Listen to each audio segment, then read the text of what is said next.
Vamos iniciar os nossos trabalhos. Doutor Ivo Barroso é bem-vindo a esta casa, sente-se aqui na primeira fila. Vamos a isto. Fernando Paulo, faz favor de sentar. Vamos começar em boa paz. Ora, então, vamos iniciar a segunda parte dos nossos trabalhos. E, antes disso, a senhora Salgado vai dar-nos uma informação que eu acho que é preciosa dos profissionais.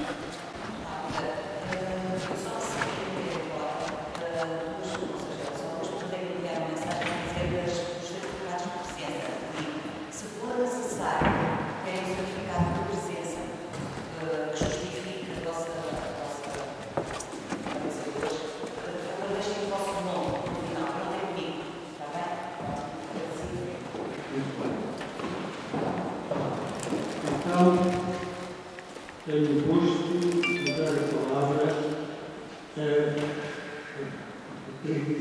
o mestre do português, que é o professor José Rebelo. Ainda há pouco eu dizia que, na minha juventude, eu lia as crónicas de José Rebelo na onda e elas marcaram o mundo. Objetividade, aliás, era aqui uma objetividade, dura e pura, dura e crua, e por isso é com muita satisfação que dou a palavra ao Senhor.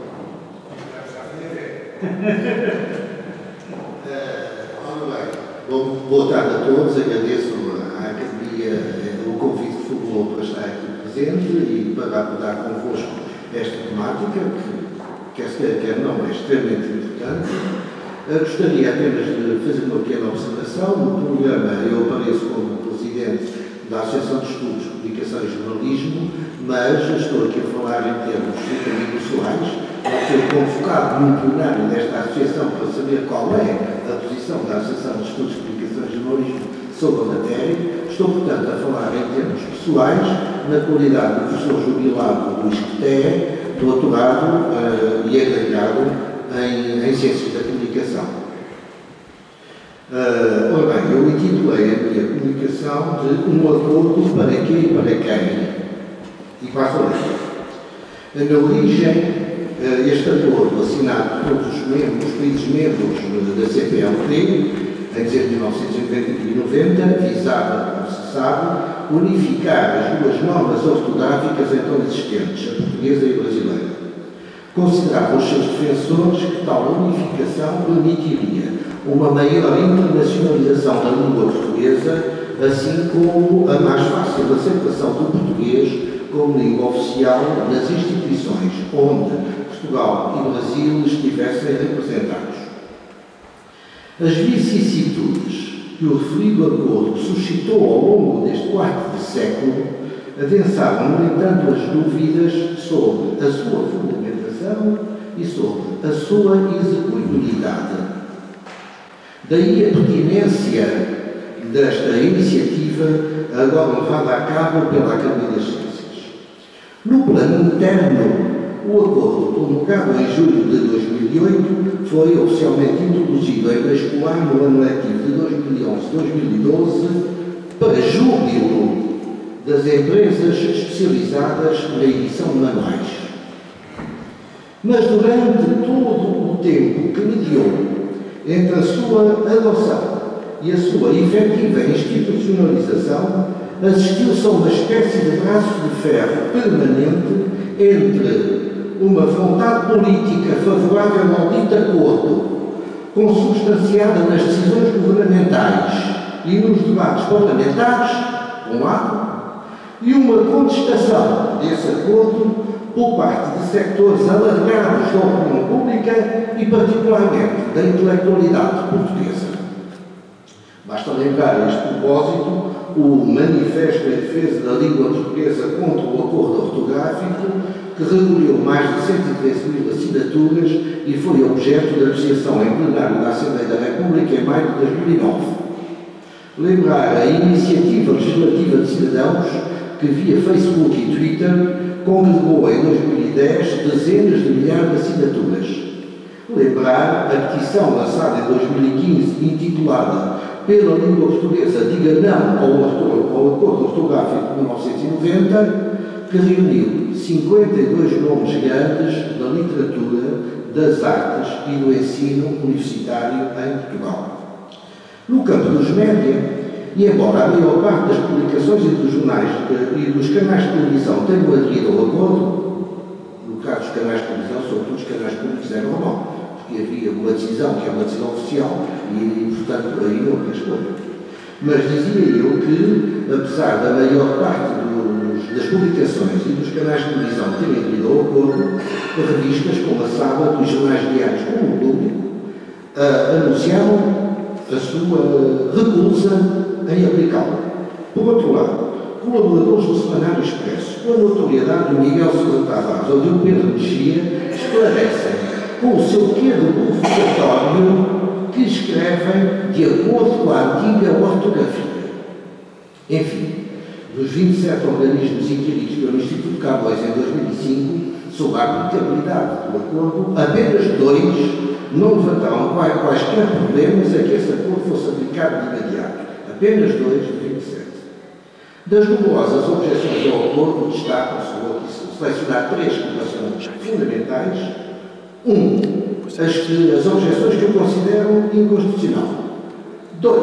As que veem nele a expressão de uma submissão aos interesses económicos e geoestratégicos do Brasil, submissão que este país, no entanto, desdenha, aparentemente. 3. As que denunciam as suas ambiguidades e incongruências, ou bizarrias, para falar com Vasco Castaneda. Segundo os seus críticos, a resposta do acordo a tais ambiguidades e a tais incongruências consistiria em multiplicar as exceções. Há um problema que é isso da exceção. Multiplicar as exceções e admitir novas formas ortográficas, desde que consagradas por um uso culto. É a chamada facultatividade, baseada num critério ou do uso culto que, convenhamos, é de total subjetividade, convenhamos, que carece totalmente de rigor. Isto do lado daqueles que se opõem ao acordo. Do lado dos defensores do acordo, a argumentação é fraca. E, com frequência, essa dita argumentação cede lugar a uma explicação que é meramente circunstancial, do género. No estado em que as coisas estão, qualquer recuo é impossível. Portanto, não se trata de defender substancialmente o que existe, trata-se de constatar o facto consumado, dizendo, já que estamos nesta, temos que ir até ao fim, seja em que condições for e seja com que resultados for. Mas o mais curioso é que esta determinação da esfera política portuguesa na aplicação do acordo, determinação a que alguns chamarão teimosia, mas esta determinação, aceitemos o termo, não encontra eco nos restantes países da CPLP. No Brasil, por exemplo, e salvo a minha parte, o período de transição, que inicialmente terminaria em 2013, foi prolongado até finais de 2015 e, posteriormente, a Academia Brasileira de Letras solicitou um novo prolongamento. Em Angola, o acordo está longe de mobilizar as atenções, tendo o governo de Luanda proclamado recentemente a sua decisão de não respeitar. Em Moçambique, do acordo, nem se fala. Em Cabo Verde, o processo parece estar mais adiantado. Só que, face ao crescente desenvolvimento do uso do crioulo, o português do acordo ortográfico tende a confundir-se com o português oficial, ou melhor, com o português das relações protocolares. Progressivamente isolado, estará reservado para Portugal o papel de brioso cavaleiro errático. A manter-se este imbróglio, não haverá o risco de se gerar uma espécie de ortografia híbrida, misturando aspectos retirados do Acordo de 1990 com aspectos retirados do Acordo de 1945.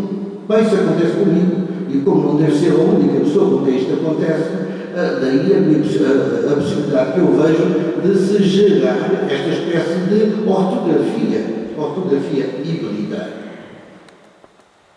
A defesa da língua, objetivo sem dúvida altamente meritório, não passa necessariamente por normativos unificadores.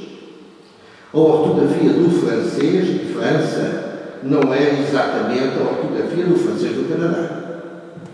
A ortografia do inglês do Reino Unido não é exatamente a ortografia do inglês dos Estados Unidos da América. E, no entanto, não há notícia de que o francês ou o inglês corram perigo de secundarização nos areópagos internacionais. E não há normativo que resista aos efeitos das novas tecnologias da informação e da comunicação. Que resista, por exemplo, à economia gráfica das mensagens transmitidas através do telemóvel. A defesa da língua está, isso sim, associada à posição que o país ou os países falantes ocupa no contexto das nações. A defesa da língua depende, isso sim, das políticas públicas visando a sua expansão, a sua consolidação. Muito obrigado.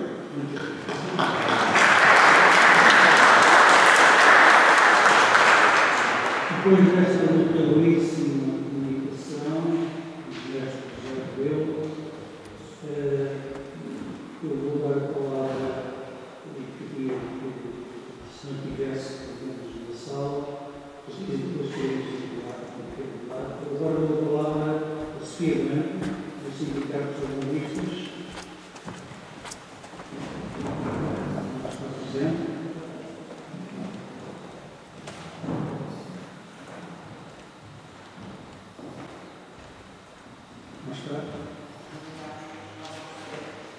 Então, passamos à intervenção do jornalista Nuno Pacheco. Também, enquanto eu não chegar aqui, vou dar a palavra muito atenção. Nuno Pacheco é um grande jornalista, é um homem da cidade grande, pela cabeça, e eu aqui, na calendário. E muito obrigado por isso. Muito boa tarde a todos. Muita gente já falei de manhã. Obrigado por este convite à Academia, que se insere neste esforço que é meritório, no sentido de avaliar os impactos sobre a ortográfica em Portugal. Eu pensei várias vezes em se aceitar ou não vir aqui, porque eu tenho uma posição que toda a gente conhece, que é claríssima há muito tempo. Eu tenho uma posição contra este acordo ortográfico. Acho que não adiantou rigorosamente nada, nem à língua, nem à sua defesa, nem à sua difusão. Mas pensei, apesar de vir aqui, para contar um bocado do que é a experiência do Jornal Público, do qual fui fundador, uma equipa mais vasta, e que, curiosamente, nasceu no mesmo ano em que nasceu este acordo ortográfico, ou seja, 1990. Porquê é que a experiência do Jornal Público é relevante neste caso? Primeiro, muita gente acha que o Jornal Público é uma espécie de aldeia de Asterix da ortografia nacional. Portanto, é um jornal que continua a defender, muitos dizem, retrogradamente, o acordo de 45, continua a aplicá-lo, bom, com os erros derivados da prática jornalística, com falhas, com coisas às vezes mal escritas, mas que não têm a ver com a ortografia propriamente dita, e dizem isso como sendo um reflexo de uma posição antiquada, de resistência a uma coisa que é nova e que iria contribuir para o futuro da língua portuguesa. Ora bem, o Jornal Público, que saiu para as bancas pela primeira vez a 5 de março de 1990, teve uma série de inovações, algumas até provocatórias enquanto jornal. Por exemplo, usou cor na capa, que não era vulgar nos jornais da época, se bem se lembra. Usou o formato tabloide num jornal que se pretendia de referência. Começou a fazer uma coisa que não era usual nos jornais nacionais, que é fazer colecionáveis, editar livros, editar discos, coisa que até aí ninguém fazia. E começou começou na internet em 1995 e depois com o Serviço Autónomo de Notícias de Última Hora em 1999. Ou seja, neste percurso, o Jornal Público, às vezes, como digo, de maneira provocatória, inovou numa série de áreas, numa série de aspectos do jornalismo. Também no modo de abordar algumas notícias e no modo de fazer algumas reportagens. Portanto, o que é que aconteceu? Sendo isto, qual era o problema do público abordar uma coisa tão nova quanto o acordo ortográfico, que é o que acaba de nascer e que provavelmente faria sentido aplicar nessa altura, porque era o período de nascimento do jornal. O jornal podia estar a olhar para esse processo e segui-lo com toda a atenção e, quando o acordo fosse aprovado, aplicá-lo. Bom, desde 1990, ou seja, como se lembrará, em dezembro de 90, no Palácio da Ajuda foi assinado o acordo, era então o secretário de Estado de Santana Lopes, primeiro-ministro Cavaco Silva e presidente da República Mário Soares. Nessa altura, o público teve uma discussão sobre o que é que havia de fazer em relação ao que vinha aí e foi abrindo, nesse mês de dezembro, as suas páginas a um debate. Um debate sobre o que é que significava aquele acordo, o que é que significava aquilo, o que é que as pessoas pensavam daquilo. Muita gente interveio, dezenas de artigos foram publicados na altura, uns completamente pró, outros completamente contra, outros nem uma coisa nem outra. Havia pessoas que diziam, bom, não estou suficientemente informado sobre isso, não posso dizer nada, só quando souber. E algumas pessoas manifestavam, inclusive, incómodo por o acordo ser rodeado de algum secretismo em relação à sua exposição pública e à sua discussão pública. Bom, o acordo em 1991, como se sabe, foi aprovado pela Assembleia da República, foi ratificado e depois aprovado no Brasil por decreto em 95, ou seja, há um processo em que o acordo vai seguindo os seus trâmites, vai depois, quando não conseguem para a frente, para os protocolos modificativos. O primeiro é o São Tomé em 2004, dizer que bastavam 3 países e não todos. Depois, aliás, o primeiro, em 98, em Cabo Verde, na praia, dizer que tirando a data de entrada em vigor, já era uma coisa complicada, já tinha há um tempo. E o segundo, em São Tomé, dizer que bastavam 3 países. Portanto, de certo modo, para apressar a entrada em vigor do acordo.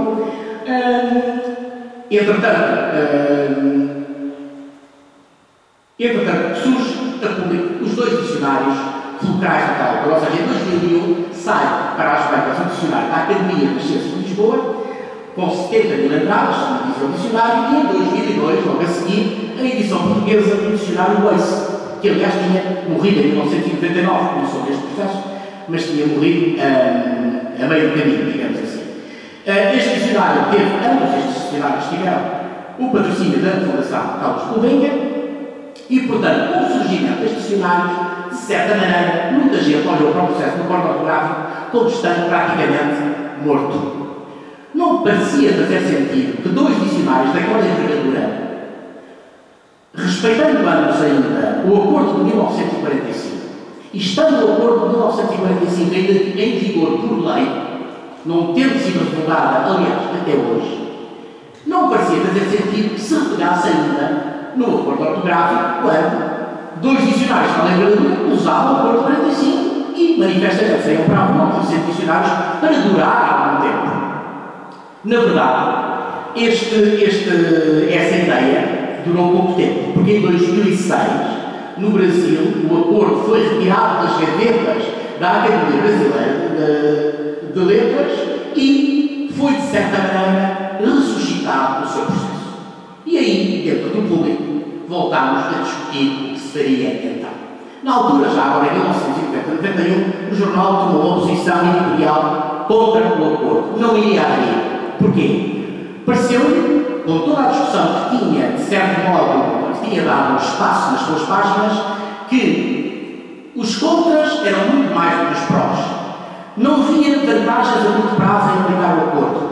Via que muitas coisas ali estavam manifestamente erradas, como, por exemplo, a destruição do conceito básico da ortografia, fazendo com que, entre facultatividades e grafias duplas, se criasse um ambiente onde, no lugar onde havia 2 ortografias praticamente estáveis, a de Portugal e a do Brasil, passassem a surgir passasse a surgir uma única ortografia, entre aspas, mas que era completamente volátil no seu uso. Ou seja, cada pessoa usaria a seu bel prazer uma palavra ou outra, consoante lhe aprovesse. Isto não parecia ser uma noção de ortografia e a posição do jornal, mais do que dizer nós somos contra o acordo, é não vamos aplicá-lo porque, enquanto não for esclarecido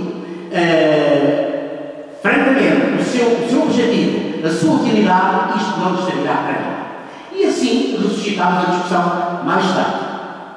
Portanto, o acordo acabou por ser, como se sabe, o governo português começou por em 2011, recomendar a sua aplicação à Administração Pública, ao Diário da República e ao Sistema de Ensino. O Sistema de Ensino mais cedo, em setembro de 2011, houve uma pressa terrível em fazer isto, e em janeiro de 2012, à Administração Pública e ao Diário da República.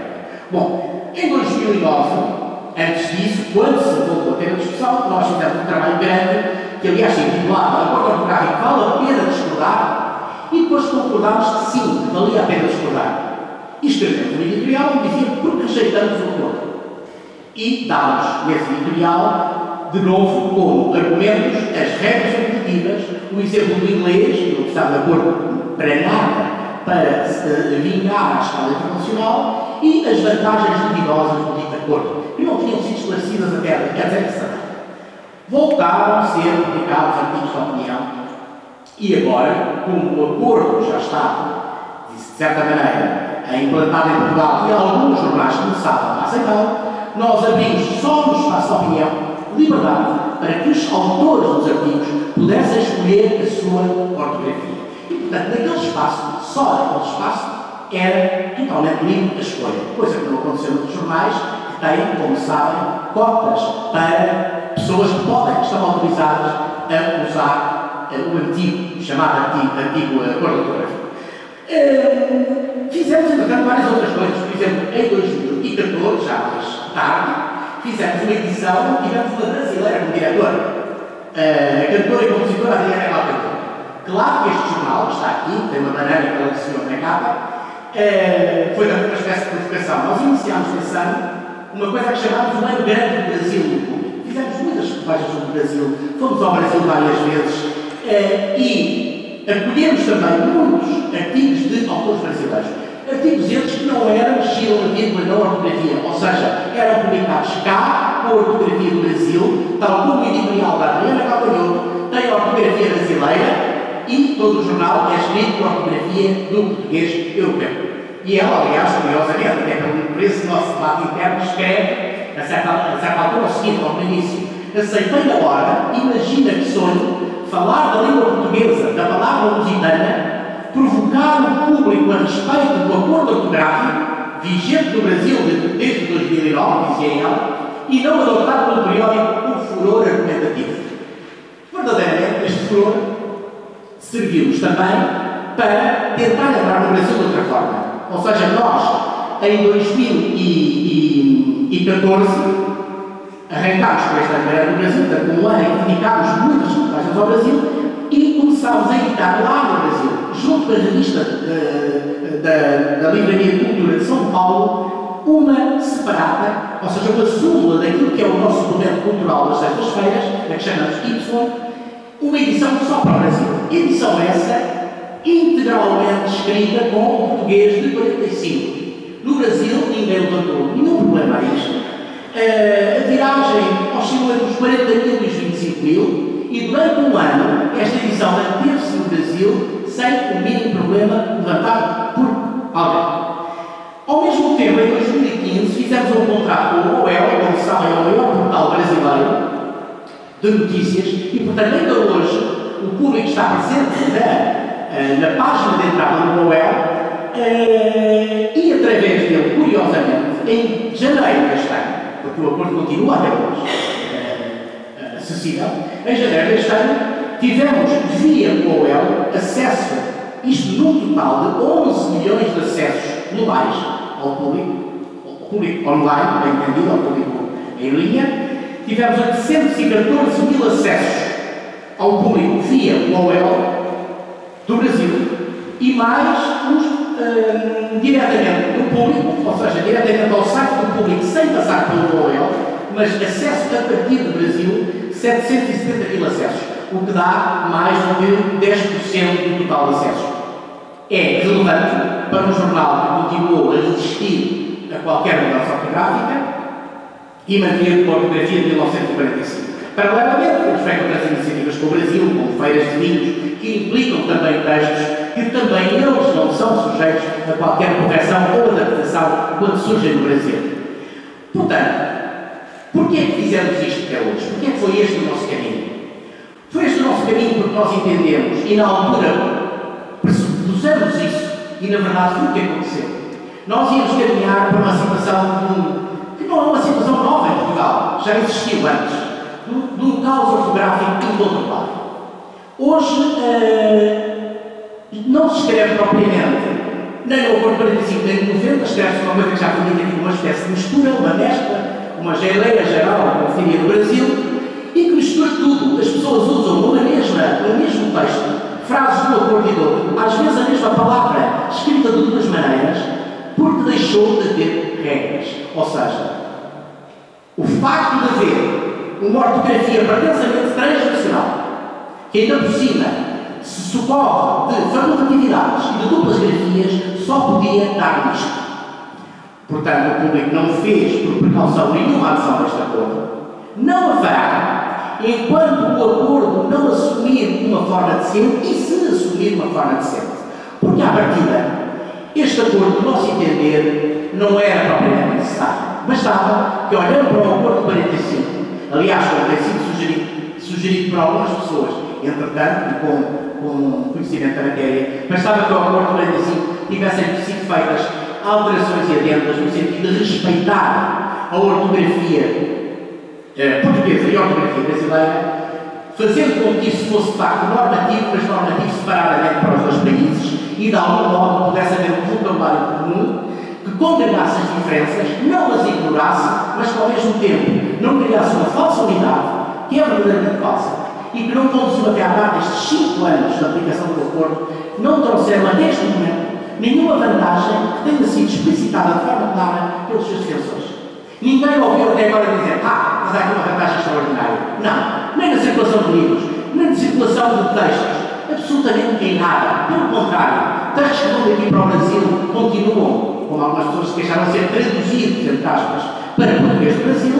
Textos que vêm do Brasil para cá continuam a ser traduzidos para português de Portugal, porque, quer queiramos, quer não, continua a haver duas ortografias. Só que agora há duas ortografias dissolutas, fingindo uma só. Enquanto que na altura havia duas ortografias claramente marcadas e com uma disciplina e regras próprias. Portanto, enquanto não for posta, ou seja, enquanto não for posta ordem na ortografia, e enquanto não houver verdadeiramente uma ortografia a que se possa chamar ortografia com todas as letras, não faz sentido adotar isto. Muitos jornais seguiram o acordo ortográfico, alguns até, curiosamente, seguiram escolhendo palavras e dizendo aos seus leitores, bom, nós não gostamos destas só usamos aquelas. O que é verdadeiramente aberrante, não faz o mínimo sentido, até agora nunca tinha acontecido em lado nenhum. E, portanto, o simples facto de poder haver aqui uma arbitrariedade, um poder de escolha, não escolha esta palavra, não escolha aquela, é já de si dissoluto do conceito de ortografia e não fazia sentido nenhum sequer adotá-lo. Esta foi a razão essencial para que o público não adotou e não adotará enquanto não houver verdadeiramente uma alteração saudável nesta matéria. Portanto, é só isto. Muito obrigado.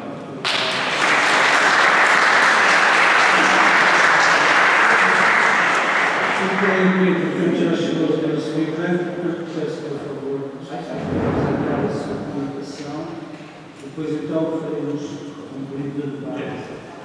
Antes da apresentação final, será feita pelo Dr. Fernando Venâncio, eminente professor da Universidade do Estado. Boa tarde. Obrigada pelo convite para participarmos nesta discussão. Antes de mais, eu estive sempre muito reticente a vir, até porque eu tenho para vos transmitir é muito dividido e, sobretudo, nada formal. Portanto, eu escolhi mesmo trazer-vos um caso concreto, que é o do Sindicato dos Jornalistas, a que eu presido, para demonstrar como esta questão não é de facto nada consensual. Entre os jornalistas, sempre vou usar o microfone do sindicato para vos revelar isto. Ou seja, vou usar um caso concreto, o nosso, para revelar o quanto este acordo provoca desacordo. Naturalmente, antes de vir, consultei a direção do Sindicato dos Jornalistas, que é uma coisa que faço sempre, antes de me deslocar aqui, para perceber se achavam que fazia sentido cá vir e vir dizer o quê. Isto porque o Sindicato dos Jornalistas não tem uma posição oficial sobre um novo papel ortográfico. Já pensamos nisso, não temos ocasiões, até porque enviamos documentos oficiais, quando pedimos reuniões, administrações de empresas, por exemplo, e, portanto, temos que, obviamente, tomar uma decisão sobre como é que é mais escrito. E, portanto, já tínhamos refletido sobre isso, pensado nisso, ensaiar uma tentativa de decisão, mas percebemos rapidamente que o desacordo entre nós era tanto que não nos levaria muito longe e, sobretudo, retiraria tempo que nós precisamos mesmo dedicar às coisas que achamos no âmbito sindical mais permanentes. E, portanto, fomos adiando esta questão. Quando me convidaram para ser boa, não há fuga possível, embora eu não tenha tentado. Nós fomos deixando cair este assunto e temos, a verdade é essa, escrito nas duas formas. Há uma tradição no Sindicato dos Jornalistas que vem de trás, que mantém a ortografia antiga, só para fazer aqui em comparação com o novo, sem com isso de querer dizer velha, mas antiga. E há depois uma tentativa de adaptação dos documentos oficiais, no sentido de adaptar as novas regras que estão em vigor. Enfim, é complexo. É um bocado como se fosse quem escreve. Quem escreve aqui o texto. As plataformas usadas pelo sindicato não têm um formato definido. Como é o caso da agência Lusa, que ainda me coloca a mim mais problemas, porque a agência Lusa adotou desde sempre o novo acordo, quer dizer que eu trabalho há vários anos com um novo acordo. Não vos vou dizer que se fosse agora escrever um texto de origem, escrevesse limpinho de acordo com este novo acordo. Acho que isso é impossível. Mas a verdade é que eles têm um corretor ortográfico que sublinha as palavras que não estão bem de acordo com a nova grafia. E instituiu isso para todos os jornalistas e todos os jornalistas têm que obedecer às novas regras. De forma que para mim ainda é mais estranho depois no âmbito sindical haver gente que prefira usar a antiga grafia só porque eu entretanto já me habituei a escrever assim, com a ajuda do corretor. Portanto, eu enviei então esse e-mail aos restantes membros da direção perguntando se estavam de acordo com que viesse e consultando sobre o que viria a dizer. A primeira resposta rápida foi: acho que podemos ir. A questão é saber qual a nossa posição. Eu tenho a minha, sou absolutamente pró-acordo, desde que sejam feitas as necessárias alterações. A língua é viva, tem de estar sujeita à mudança. A segunda e terceira respostas apoiaram esta. Até que veio a quarta, apoiada por mais duas. Somos contra o acordo. Mas é importante definirmos a nossa posição e participarmos na discussão também. Somos, sobretudo, contra a indefinição. Isto nunca irá para a frente, apesar de estar adotado e promulgado. A questão não é a língua ser uma coisa viva, a questão é que a maior parte das mudanças não faz sentido. E, finalmente, uma resposta de dois gumes. A evolução da língua não se faz por decreto. As diferenças entre o português de Portugal, Brasil, Angola e Moçambique é que fazem a beleza da língua. A verdade é que o acordo está em vigor e quanto a isso pouco se poderá fazer, a não ser tentar mudar as alterações estúpidas como transformarmos os espectadores em espectadores. Não sei por isso se o Sindicato dos Jornalistas deve ter uma posição, até porque esta é daquelas questões em que não me parece ser possível termos uma posição que possa vincular o coletivo. Como já vimos, a divisão é grande. Uma última nota. Este texto que acabei de ler está escrito de acordo com o acordo. Porque o programa que usei sublinha as palavras, como eu vos expliquei, que estão erradas.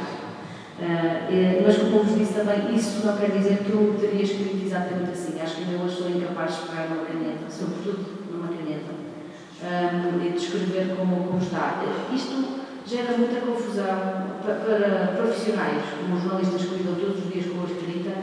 Isto é algo confuso, que haja esta indefinição de regras que uns estejam a usar e outros não, que o Jornal Público, por exemplo, se mantenha firme na sua decisão de nunca ter adotado, mas que a única agência de regras de Portugal, por exemplo, adotou imediatamente, desde sempre. O que quer dizer que há muitos textos na internet, se pensarem na utilização que os textos da Lusa têm depois, há muitos textos na internet que estão com um acordo, textos jornalísticos, e portanto, há aqui, de facto, era importante chegar a uma conclusão sobre isto. Sempre, eu acho que isto é daquelas questões que vai sempre dividir as pessoas, nomeadamente as pessoas que gostam da escrita e da língua. Obrigada. Muito obrigado. Vamos agora abrir um momento de debate sobre as comunicações que foram apresentadas. Primeiro a José Rebelo, depois a Pacheco e depois a Sofia. Ivo Barroso, faz favor. Faz favor, quer falar daqui? Quer falar... Dou-lhe mais...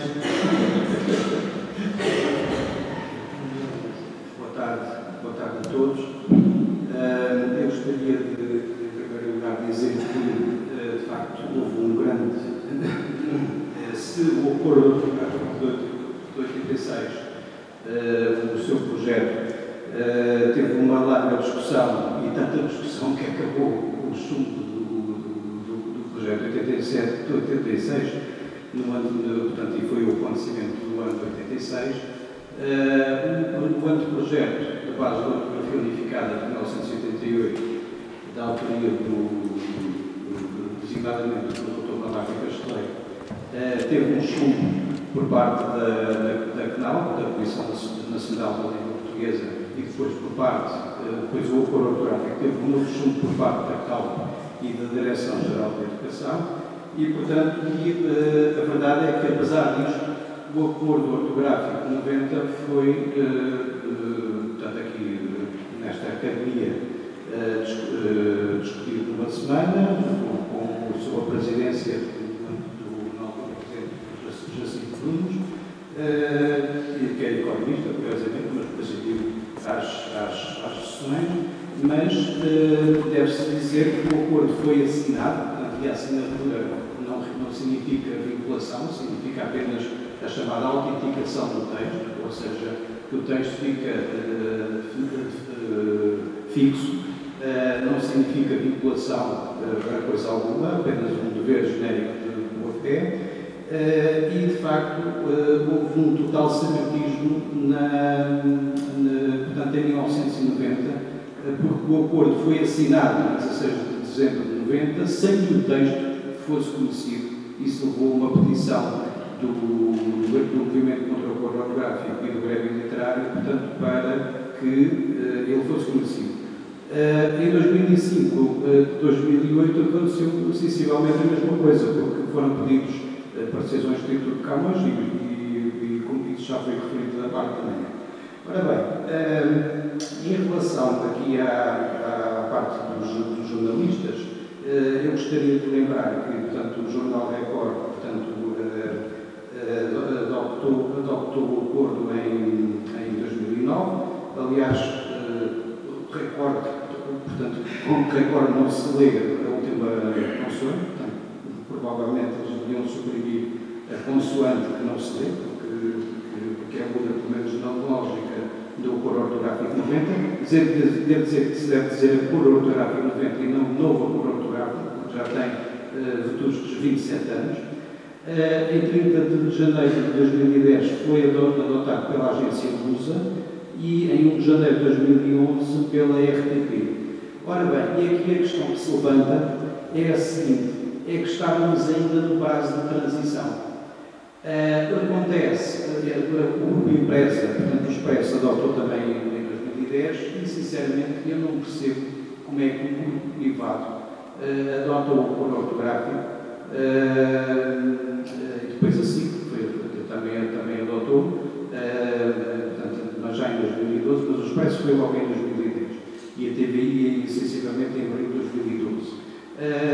E como é que grupos privados ficam subservientes ao Estado desta forma? Porque eles estavam no prazo de transição e os privados não eram obrigados a aplicar o acordo, porque não são administração pública, não são um sistema de ensino e não são publicações do Diário da República. Portanto, há aqui, como disse o Essa de Queiroz, em Portugal toda a gente vive do Estado e isso foi lamentável. Eu gostaria de salientar que os jornalistas são autores e os autores dos textos têm o direito à criação intelectual artística e científica, artigo 42, número 1 da Constituição, e à proteção dos seus direitos de autor. Ora, o Código dos Direitos de Autor e Direitos Conexos concretiza este comando constitucional, dizendo que, no artigo 56, que os autores têm o direito de preservar a sua própria opção ortográfica. E, portanto, dizendo que o autor goza durante toda a vida do direito de assegurar a genuinidade e integridade da sua obra, opondo-se à sua destruição, a toda e qualquer mutilação, deformação, a outra modificação da mesma e, de modo geral, a todo e qualquer acto que a desvirtue. Portanto, eu não percebo porque é que durante este tempo todo os jornais, enfim, estou a falar dos jornais do setor privado, não tentaram, portanto, através, designadamente, das associações representativas, ações judiciais, designadamente contra o próprio coro ortográfico, alegando assegurar estes direitos enquanto autores, porque os jornalistas também são autores dos textos. Isso foi durante os primeiros anos de 2000 ficar assente, e não percebo esta inércia relativamente a esse aspecto. E, curiosamente, o Dr. Nuno Pacheco fez o favor de me dar textos do Público 90-91, e eu li textos fui à Biblioteca Nacional ver textos do Jornal de Letras de 1986, 90, 91, 2008, e os argumentos são exatamente os mesmos que se ouvem hoje. Portanto, não há... os argumentos a favor e contra o acordo, portanto, e acho que em relação aos jornalistas, portanto, eu discordo da visão de que se possa adotar o acordo ortográfico 90, concordo com o Dr. Nuno Pacheco, como disse uma máxima da medicina, perigo não ser, portanto, antes de mais, não fazer mal. Portanto, antes de mais, se o doente está mal, não se vai fazer uma operação que possa fazer piorar o estado do doente, não é? Portanto, há muita prudência no campo da medicina e a mesma prudência deveria ser aplicada na fotografia. Mas são estas questões que eu coloco, portanto, porque é que houve este servilismo, e eu acho que há uma posição também um bocado bastante situacionista por parte de vários jornalistas, porque provavelmente se eles não fossem obrigados a escrever-se com o acordo ortográfico, com as grafias do acordo ortográfico 90, provavelmente eles dizem, então se eu escrevo, porque é que o outro não escreve? Portanto, há aqui uma certa... há desde logo o servilismo em relação ao Estado, que adotou o acordo ortográfico constitucionalmente, através da resolução do Conselho de Ministros, mas também não percebo, portanto, porque é que houve esta inércia por parte dos jornalistas, e, por exemplo, dou um exemplo, embora não seja um jornal do Estado, o Diário de Notícias, o Dr. Paulo Pautai, escreve no Facebook e é contra o acordo ortográfico, já foi diretor ou diretora da TSF, também a mesma coisa, e quando as pessoas chegam a cargos institucionais de relevo, praticam sempre o acordo ortográfico. Muito obrigado e cheios das graças. Muito obrigado. Mais intervenções da assistência? Só um bocadinho antes dos académicos. Subir.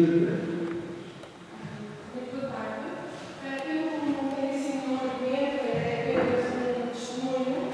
A minha área é teatro, depois eu tenho textos do século XVI, portanto, realmente este acordo ortográfico é assim um grande veneno, extraordinariamente violento, porque interfere com os espectadores, de tal forma que o espetáculo ensinei no Teatro Mar, na Paz. Eu começava logo o texto da Paz com a brincadeira sobre o espectador, dizer, e espectador, portanto, à maneira das estofas, de qualquer forma, as palavras ator, atuação, atriz, ato, portanto, não faz qualquer sentido escrever primeiro ato, segundo ato, sempre ser. Obviamente não faz sentido. Quando eu apresentei a exposição de Jorge Carvalho na Biblioteca Nacional, foi a condição de que eu queria fazer à maneira clássica de 5 atos e nunca escreveria ato sem ser com C.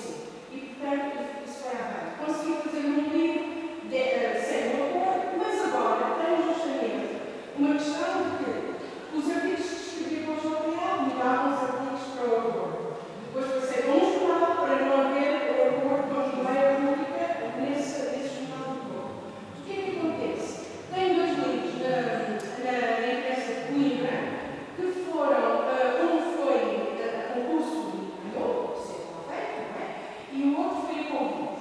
E esse livro está no pelo, mas eu já tirei, em princípio, vou tirar o livro e ando à procura, não só ando à procura, estou mesmo a tentar uma pequena editora que me está a tirar a editar, mas é evidente, eu terei que participar financeiramente nessa edição, enquanto na biblioteca, na imprensa de Coimbra, estava completamente custeado o livro lá na imprensa de Coimbra.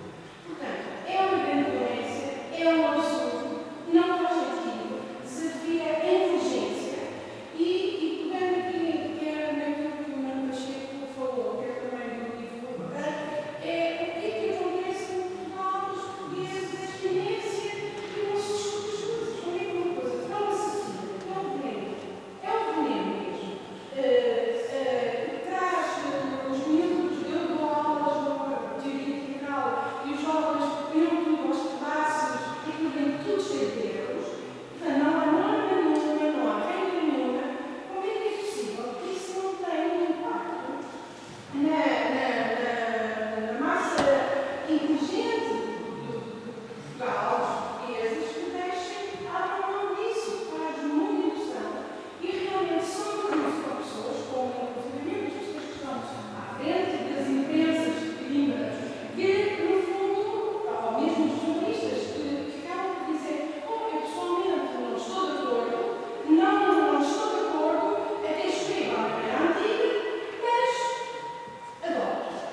E portanto, é esta falta de espinha que o STO fala tantas vezes, miúdo, é esta falta de espinha e se calhar terá que se fazer mais esforços para que realmente se promova em todos os sítios, nos sindicatos, e que realmente não prejuízo disso, porque isso é realmente uma grande violência contra o direito do autor, contra a liberdade do autor, mas a verdade que prevalece é que eu fui obrigada a comprar uma folha.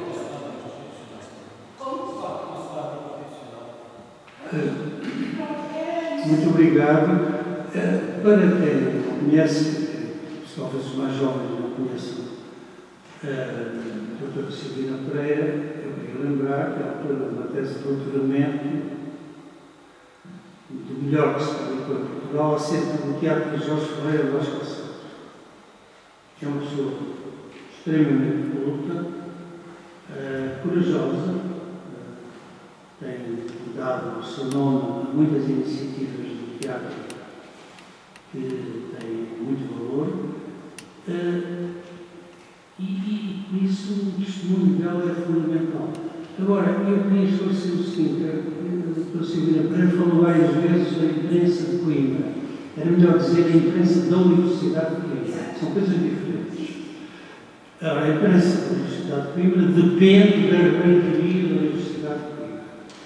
E a reitoria da Universidade de Coimbra, já verifiquei isso, aplica também mal, pode dizer-se, o chamado acordo ortográfico e a sua correspondência. De modo que penso que se trata de uma determinação da reitoria em relação à imprensa da Universidade de Coimbra. Quando eu me lembro Joaquim Carvalho, o pontífice, até no sentido que o houve, estabelecer pontos da imprensa da universidade, eu penso que realmente vamos os centros de graus, sabe-se lá, até que é mesmo. Mas, é uma opinião. Só um bocadinho, entretanto, há outras intervenções. José Rebelo, por favor. Ana Salgado quer dizer alguma coisa? Então está bem. Então, José Rebelo.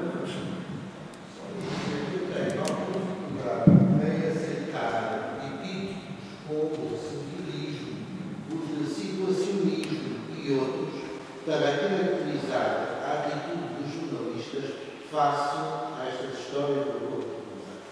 E porquê?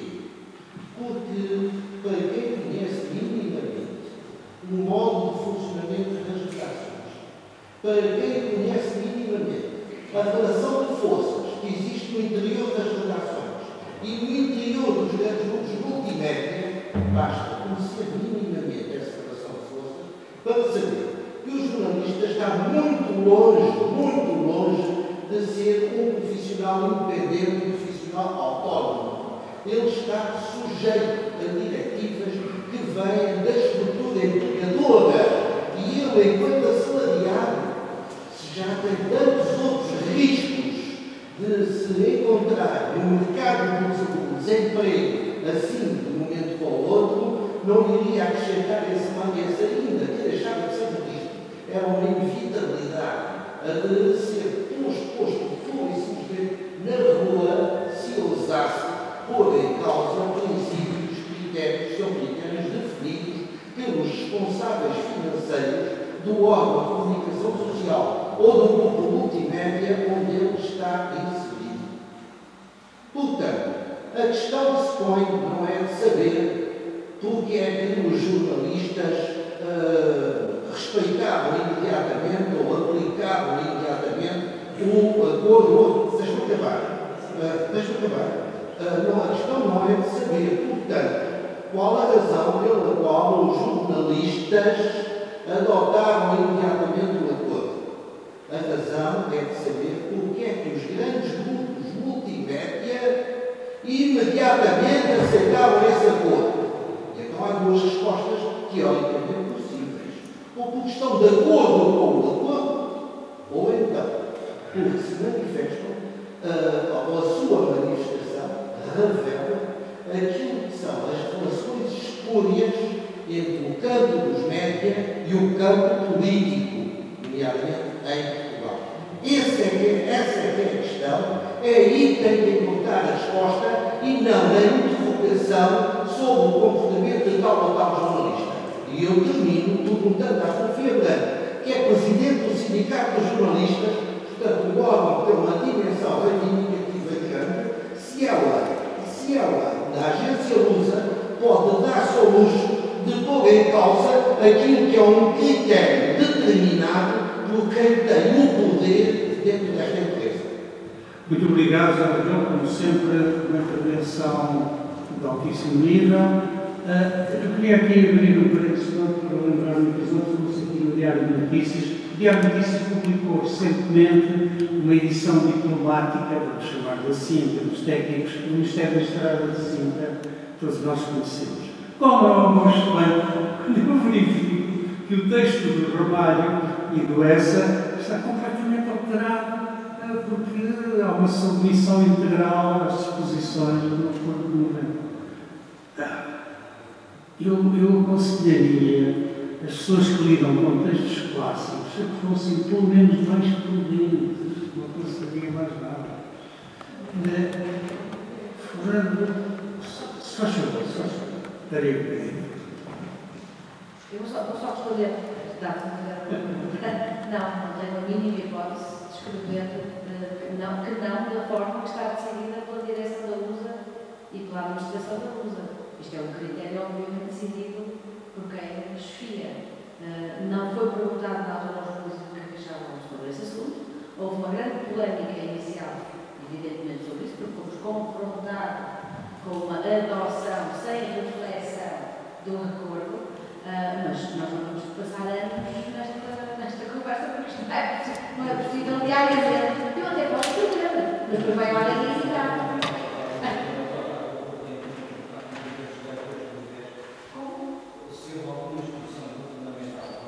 Claro.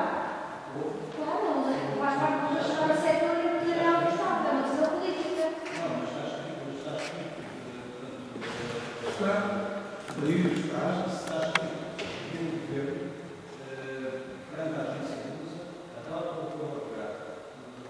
O governo na altura. sim, está escrito que eu dou o testemunho da Academia das Ciências. Nós temos as memórias da classe de letras e as memórias da classe de ciências. Ambas eram, agora não sei o que é que será o futuro, editadas pela Empresa Nacional Casa da Moeda. E a presidência da Academia foi informada de que, a partir de agora, isto foi passado há cerca de 6 meses, as memórias só poderiam ser editadas pela Imprensa Nacional se os autores das publicações à Academia das Ciências se submetessem ao chamado Acordo Fotográfico de 1990, que não é de 1990, que é de 2010, por aí fora. De maneira que o resultado foi este, por isso simplesmente os académicos da classe de letras, não da classe de ciências, decidiram que não havia memórias mais. E, portanto, assassinaram-se as memórias da classe de letras porque assim tudo foi determinado pelo governo que atualmente representa o país. É assim, uma história muito concreta, vale a pena fugir à verdade. Mas é que é possível dizer, bom, vamos ouvir mais pessoas, mais testemunhos, tenha a verdade. Todo pedia alguma não sei se é Celso também seria um texto agora, ou se fosse tratado pelos outros jornalistas também. muito bem. Havia que dizer. Bom, não sei se Celso. Não, mas é uma casa Isso foi uma ficha. Para que é certo? Aqui foi claro, as pessoas dizem que não serve para nada, porque mais preciso, mais próximo, mais próximo. O acordo ortográfico não serve, porque não é preciso, porque baralha tudo, faz mais confusões e aquilo que eu tenho tirado, mesmo aqui durante o tempo que assisti a este debate aqui, não vi, não provava que este acordo de facto seja necessário. Portanto, há aqui um problema que nem sequer é científico, é pragmático, e que a Academia tem uma tradição que é mais pragmática, não é? Do que abstrata, não é? A gente pega na bandeira da Academia das Ciências, não é? E diz, se aquilo que nós fazemos não é útil, então não passa por uma ação estúpida, não é? É bom, show-off, ou serve para alguma coisa, então é um show-off descalcado, não é? E isto não sei se a Academia das Ciências ainda hoje não tem este princípio. Sim, mas pragmatismo. Não serve para uma memória vaga, estudo. Bom, então, se o nosso acordo ortográfico de facto não serve para nada, não tem utilidade, para quê? É uma estupidez. Bom, desculpem, eu não quero chamar estudos às pessoas que fizeram isto. E eu só me sinto no terreno pragmático dos utilizadores, dos jornalistas, dos escritores, as pessoas que falam, não. Mas peço-lhe desculpa às pessoas que eu prezo, respeito e que vejo da lista dos pioneiros deste acordo, há 20 anos atrás. E agora também. Obrigado.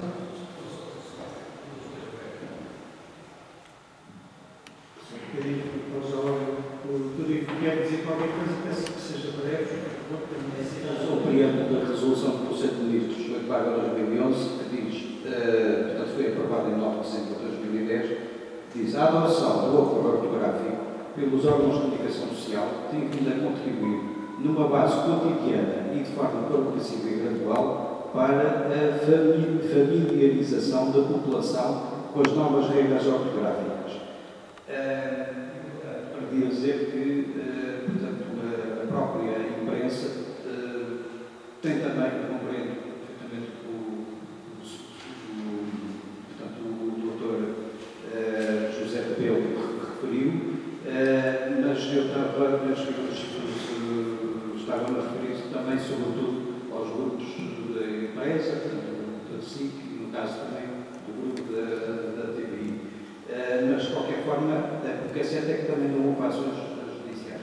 E só em relação ao Sr. Presidente, portanto, é para referir que é o número 1 da resolução do Conselho de Ministros que manda aplicar o coro ortográfico a toda a administração pública, portanto, a administração pública direta, a administração pública indireta, institutos públicos e empresas públicas, e a administração pública autónoma, entre as quais se inclui as universidades e a implementação da autonomia universitária. E, portanto, é pena que não haja ações judiciais contra este tema. Muito obrigado. Obrigado. Fernando Paulo Batista. Antes de Fernando Paulo, só mais um bocadinho. Fernando Paulo, por favor. Ana Salgado, faz favor. Eu quero agradecer os testemunhos. Tinha uma pergunta especificamente para a doutora Sofia Pereira. Tocou num aspecto que eu considero essencial, que é o facto de a maior parte das pessoas, quando estão a aplicar o coro ortográfico, usam os corretores. Usam os corretores. E a pergunta que eu tinha para fazer, porque neste momento eu vou fazer testes a professores e nomeadamente ao corretor ortográfico da situação, queria perguntar qual é o corretor ortográfico que usa e queria fazer uma outra pergunta. Quando o corretor sublinha determinada palavra, questiona-se, era essa a pergunta que eu queria fazer. Ou seja, faz essa reflexão.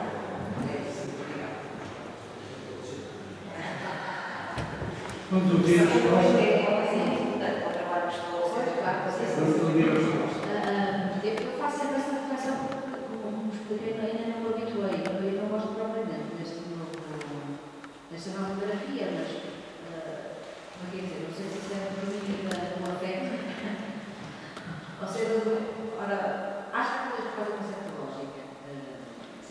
Não me oponho a tudo. Não acho que é tudo social, isso não acho. Acho que até pode ter um lado significar, não desagrada, porque deve significar e quer significar. Mas, efetivamente, toda essa disciplina não me admira, ou seja, ainda continuo a escrever, já há palavras que não sei que não se lê. Acho que a pessoa já é mais fácil de ler. Já a minha alteração, se eu essa ligação, vai dizer sim, que é ok. Salvo essa história, eu disse que ela não disse todo, acho que são completamente envolvidas, que é o par sem acento. Eu nunca vou utilizar essa palavra, vou dar a volta ao texto, mas escrever de outra maneira. Isso é impossível escrever isso. Não tem sentido. Eu posso falar desta outra maneira, mais vai uma confusão no discurso e há palavras comigo. E vai muito interessante. Coisas como o atual, já me sei, como há palavras que não usamos bastante e já sei, são mais fáceis de. Agora, há coisas que eu digo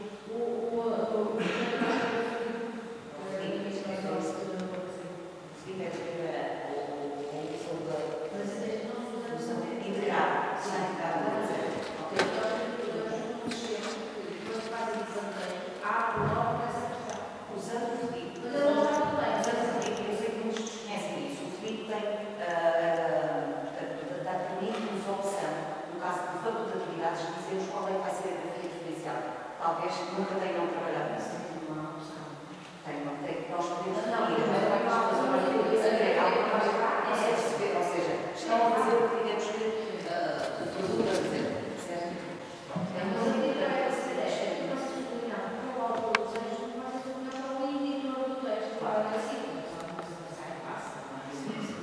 Como eu disse, eu acho que as pessoas não estão muito habituadas às gerações mais novas, mas acho que grande parte das pessoas estão habituadas a a sua própria autoestima, dessa forma. Nós há pouco de manhã comentávamos aqui, estava numa conversa com o Pacheco, permita-me que diga isto, mas de facto eu senti que há uma grande tentação de dizer agora vamos todos fazer um ditado, a falar com o Pacheco e dizer isso, e a verdade Agora, as pessoas dizem que não é o apoio, isso realmente é uma preocupação.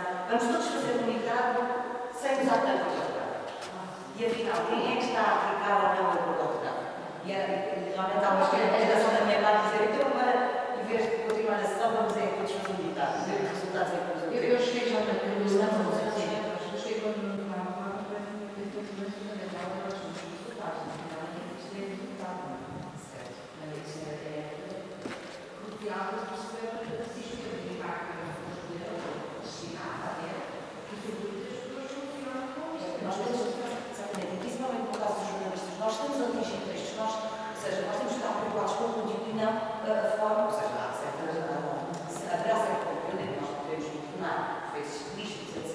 Mas a mim também me preocupa, ou seja, é muito importante isso que me dizer, eu não quero usar a palavra para. Por exemplo, eu diz-me para, eu digo nos meus textos, eu não quero usar a palavra acessão, e eu uso a acessão sempre. Eu não quero, porque às vezes quero dizer o sentido já, e isto não é normal para este tipo de raciocínio. Porque eu não quero usar a acessão, isso não é normal. Está a dizer.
Por estes valores também, mas queria aqui lembrar, se me permitem, duas questões que me parecem fundamentais na afirmação do verdadeiro poder.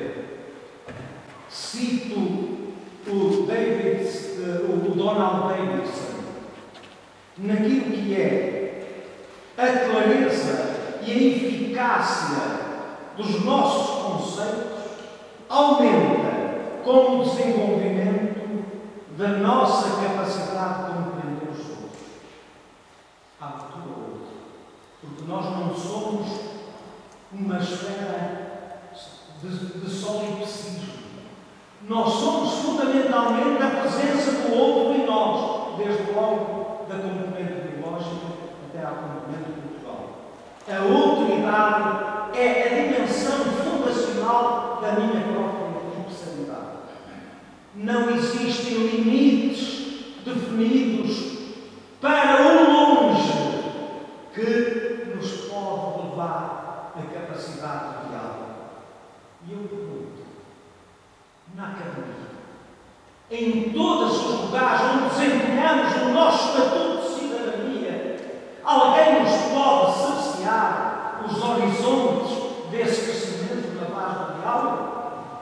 E então eu pergunto, o poder mais maravilhoso que nos caracteriza e simboliza do plano antropológico não é o poder da palavra? Digam! Então não valerá a pena ficar apenas o analfabeto da oralidade? E então a espiritualidade fica ligada como o estádio mais avançado da civilização? E então eu pergunto, por que é que foi feita essa revolução silenciosa, a mais maravilhosa de todas, da invenção do alfabeto? Não foi para estabilizar as mensagens, e por isso é que a palavra escrita tem uma etimologia que eu aqui não vou repetir porque tomava muito tempo, mas dediquei a esse poder de dar o meu contributo no campo da filologia para descobrir, e a questão que se me pôs foi esta: por que é que não se chama espiritualidade à oralidade e vice-versa, e oralidade à espiritualidade? Pergunto, então por que é que foi o critério da pronúncia, que é o critério da fonocentralidade, fonocêntrico, da voz, para regulamentar a escrita, que hoje, comprovadamente, tem regras próprias e que têm que ser os especialistas desta área, no diálogo das perspectivas, para criar aquilo que o Donald Davidson chama a intersubjetividade que conduz à verdadeira objetividade. Não diz Thomas Kuhn que não devemos pedir os académicos das universidades, da nossa Academia de Ciências, autorização ao presidente político da República ou a essa outra forma de poder macio e cego que chamam uma opinião não fundamentada e veio a opinião pública e que está presente, infelizmente, nos políticos incultos e irresponsáveis que tomam decisões sem as fundamentar devidamente? Já não falo no verdadeiro abuso do estatuto académico daqueles que usam as instituições como esta Academia para fazerem o que dá na real gana, sem consultar, sem ser da esfera do diálogo, da dialética, do confronto elevado, o confronto respeitoso das posições que todos temos o direito de ter. Eu deixava isto para reflexão. Naturalmente há questões que não se podem traduzir num simples programa. Muito obrigado. Eu peço desculpa ao Presidente pela paciência. Obrigado, Dr. Fernando Paulo. Antes de dar a palavra ao Fernando Venâncio, eu queria salientar um pouco a teoria da intervenção do professor José Rodrigues.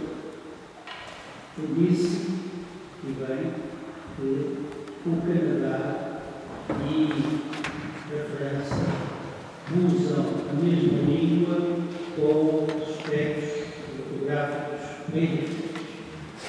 E mesmo relativamente ao facto bem conhecido de os Estados Unidos e Inglaterra também usarem uma escrita diferente.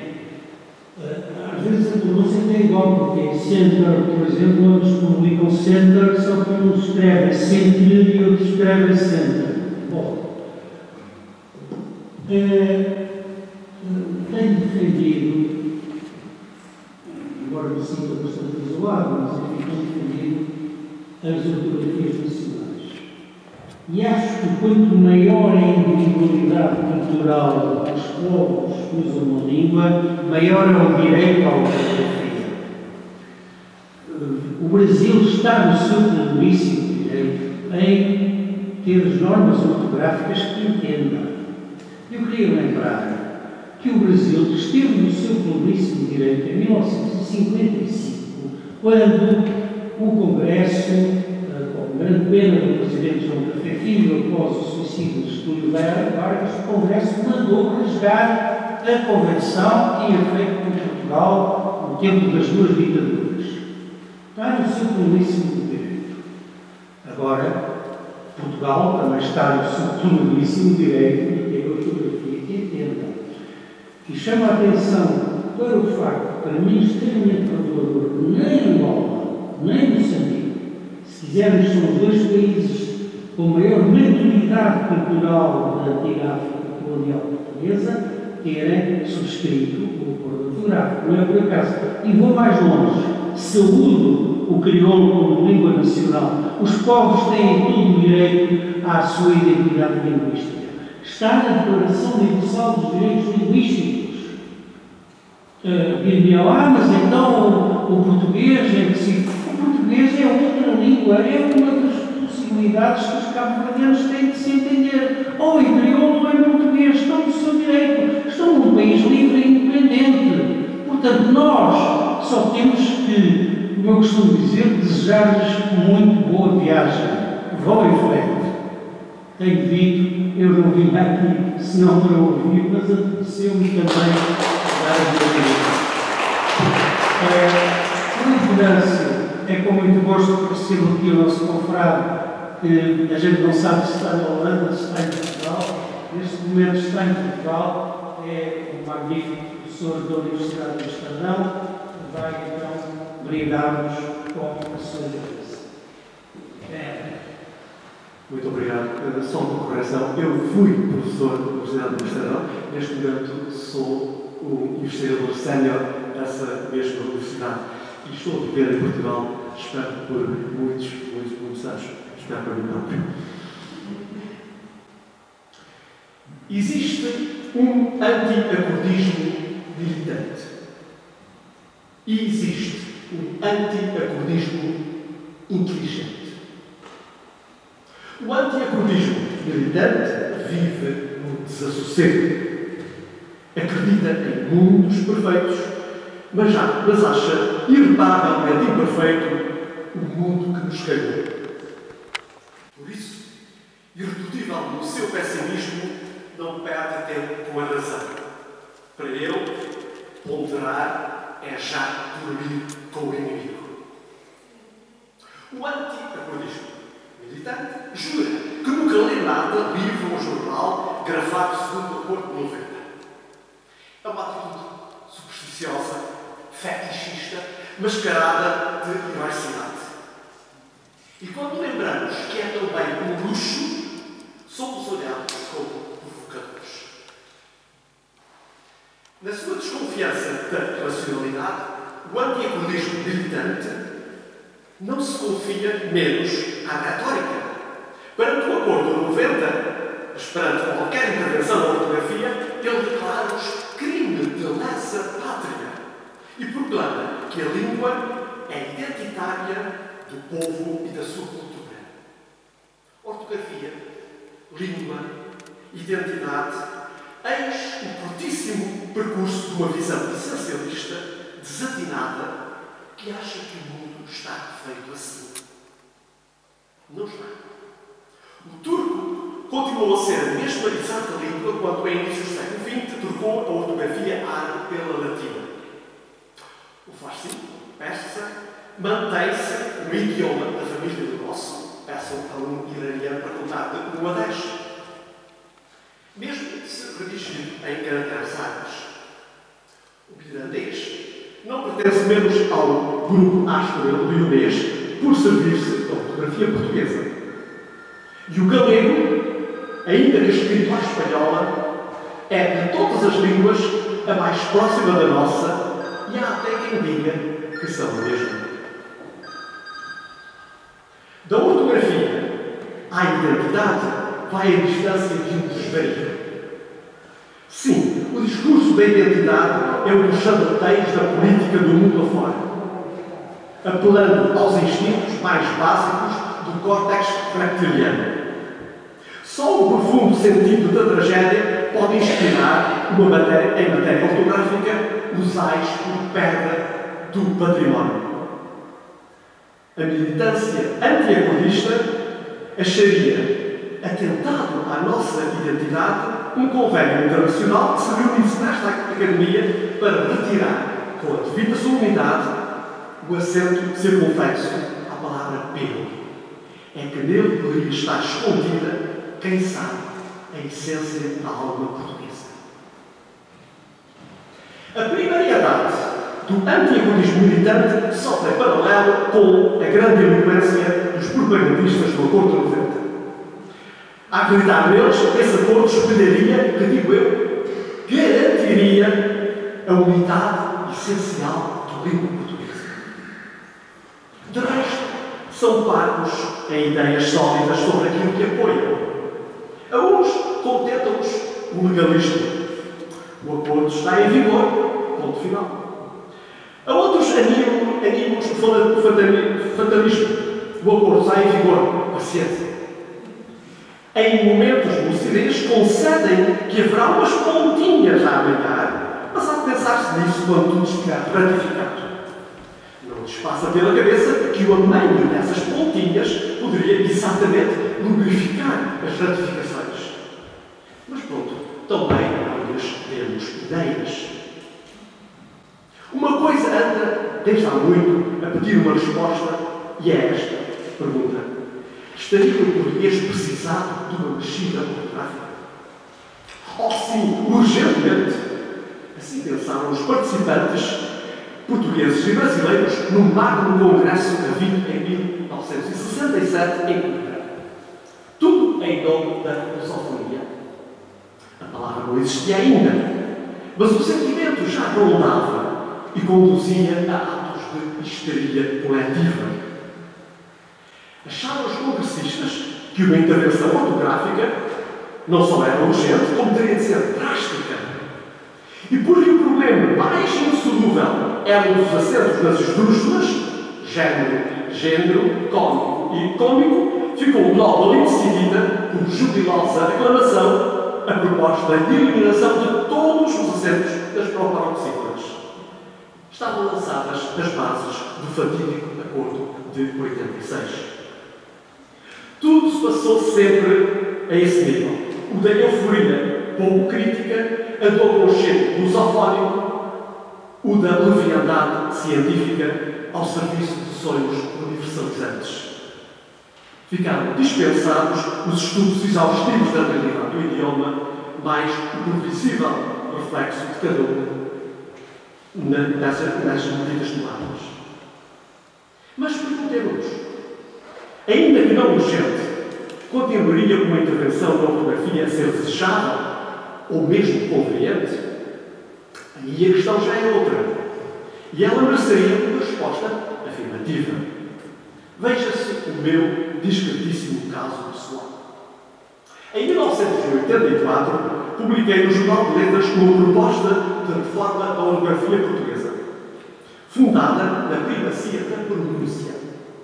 Era uma resposta, era uma proposta radical. Previa, só uns exemplos, uma arrumação ao sector do som se, que podemos grafar de 7 maneiras diferentes. E uma racionalização da grafia x, que corresponde a 5 sons diferentes. A grafia por x. Eram medidas ousadas, mas não propriamente originais. Sabe-se que os sábios reformadores de 1911 debateram seriamente a uniformização ortográfica dos sons G e Z. Sim, quem de nós não foi ver ao dicionário se rabugisse por acaso se escreve com J, ou se deslize por acaso se escreve com S. Facto é que a minha patriótica proposta de 84 não levantou a mínima onda no lado da opinião linguística portuguesa. Dito de outro modo, fiz história, mas só eu o sei. E porquê é que fiz história? Porque, oh surpresa, o Acordo de 90 foi fundado, ele também, nesse mesmo e sábio princípio da primazia da pronúncia sobre a etimologia, que até aí fora o primeiro e determinante critério ortográfico. Sendo assim, onde é que as coisas correram mal? As coisas começaram a correr mal muito cedo. E começaram essa falha, por parte dos autores do acordo, é assumir agora a pronúncia, e mais exatamente a pronúncia de cada país, como critério decisivo da grafia do português. Ficaram-se pelas águas mornas das pronúncias cultas, em si uma novidade meritória, mas mais insinuada do que definida. O pior veio depois. A sã prioridade do critério sonoro morreu na pátria. Peço desculpa, morreu na praia portuguesa. Fez-se facultativo o assinalar das nossas diferenças de tipo falamos e falamos. Prescindiu-se da diferença gráfica dos nossos para e pan. De bem maior envergadura e bem mais estranho de consequências foi o desproteger das vogais átomas anteriores a certas sequências consonânticas. Refiro-me, claro, à diferença gráfica de coação ou de corretor e corretor. E se é certo que estas duas perfeitas novas homografias se conservam escassas, numerosíssimos são os novos casos de dúvida e de dúvida crescente que o desaparecimento das consoantes em jogo já começou a trazer. Acenar com os restritos casos do tipo padeiro ou do tipo inflação ou com o fechamento em atual e mesmo em bactéria é pura demagogia. O nosso vocalismo átomo, que já era de uma enervante indeterminação, vê agora os escolhos sonoros multiplicarem-se exponencialmente. Não era o momento de mexer em matéria tão fluida, tão instável, tão caótica.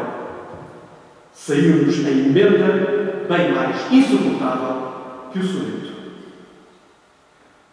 Para que a tempestade fosse mesmo perfeita, não se cuidou de uma prevenção de riscos, nem depois se vislumbrou qualquer intervenção pedagógica. Essa total ausência de acompanhamento profissional das sacudidades que o acordo deste sempre traria, essa ausência é em si já uma forma de pública autodescredibilização. E se por parte dos linguistas portugueses o interesse pelo acordo de 90 é e foi sempre decepcionante, a célebre nota explicativa dos acordos de 90 ficam estes 27 anos a falar sozinha. É que jamais alguém forneceu a mínima defesa técnica científica do acordo.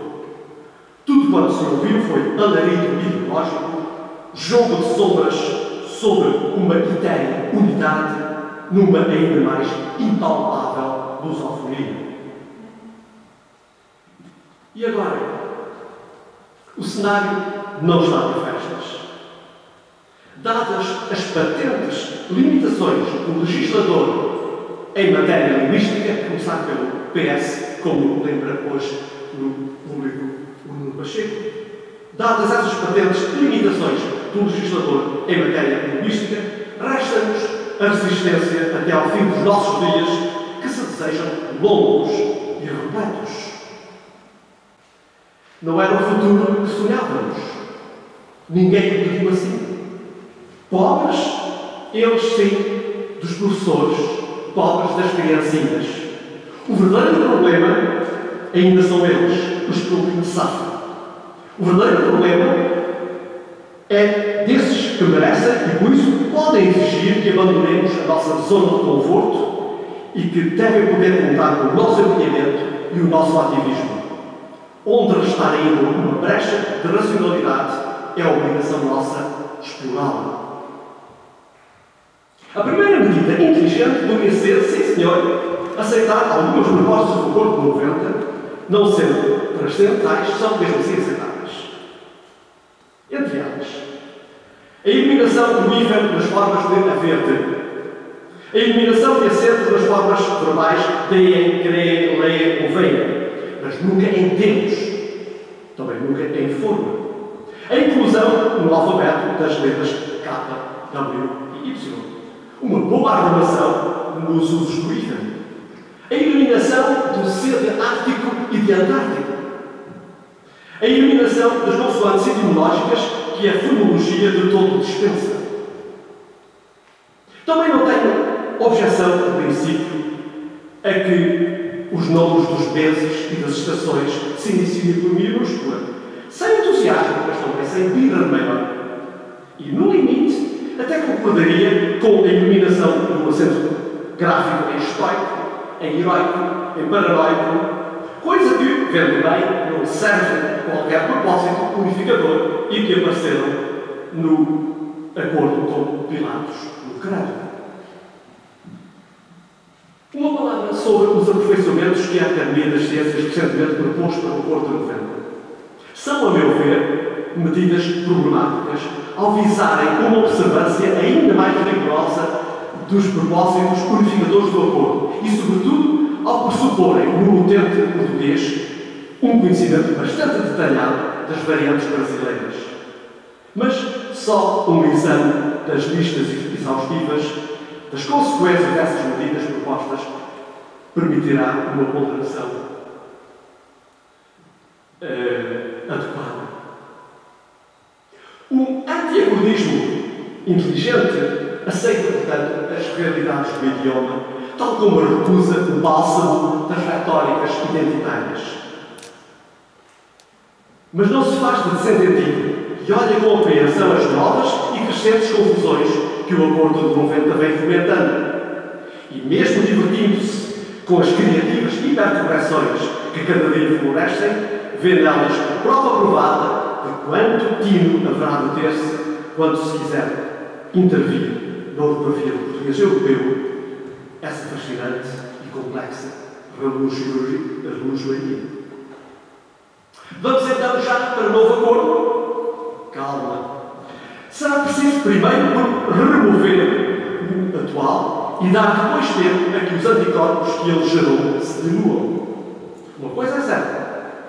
A nossa ortografia está mesmo precisando de uma boa demão. Uma demão bem concebida, bem elaborada, bem conduzida. Pode ir-se pensando nisso sem pressas, sem sobressaltos e, sobretudo, sem assaltos aos viandantes. O Brasil tem, no campo da ortografia, problemas próprios, como lembrou agora o Sr. Presidente, problemas graves e crescentes. E há de querer um dia dar-lhes de solução adequada.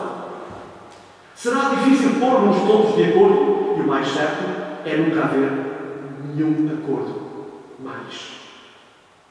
Ao contrário dos outros países colonizadores, Portugal abandonou historicamente o idioma do Brasil à sua sorte.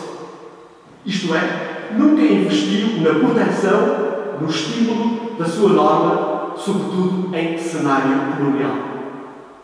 E eu acho que fez bem. Permitiu o desenvolvimento de uma gramática alternativa que, em não poucos aspectos, se revela mais rica, mais flexível.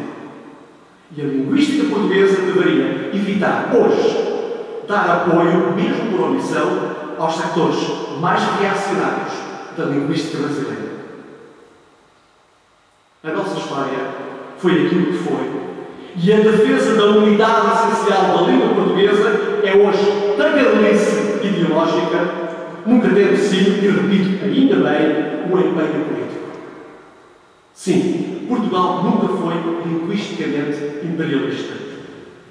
Uma parvoíce, um golpe de sabedoria, é tarde para nos preocuparmos com a resposta. A desagregação da língua portuguesa, que cada acordo disse sempre querer estancar, é de há muito irreversível. Em suma, o acordo do futuro poderá ser um acordar em não nos empatarmos mais uns aos outros. E esse, senhores e amigos, será finalmente um acordo como deve ser. Muito obrigado.